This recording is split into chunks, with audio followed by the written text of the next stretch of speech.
బతుకంటే బడి చదువా అనుకుంటే అతి సులువా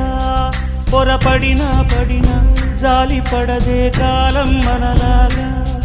ఒక నిమిషం కూడా ఆగిపోదే నువ్వు వచ్చేదాకా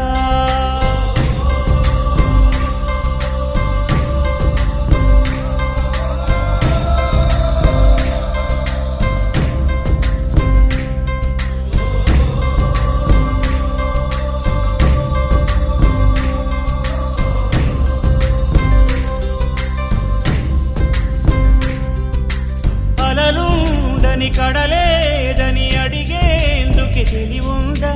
కలలుండని కనులేవని నిత్యం నిదరోమంద గతముందని గమనించని నడిరేయికి రేపుందా గతితో చని గమనానికి గమ్యం అంటూ ఉందా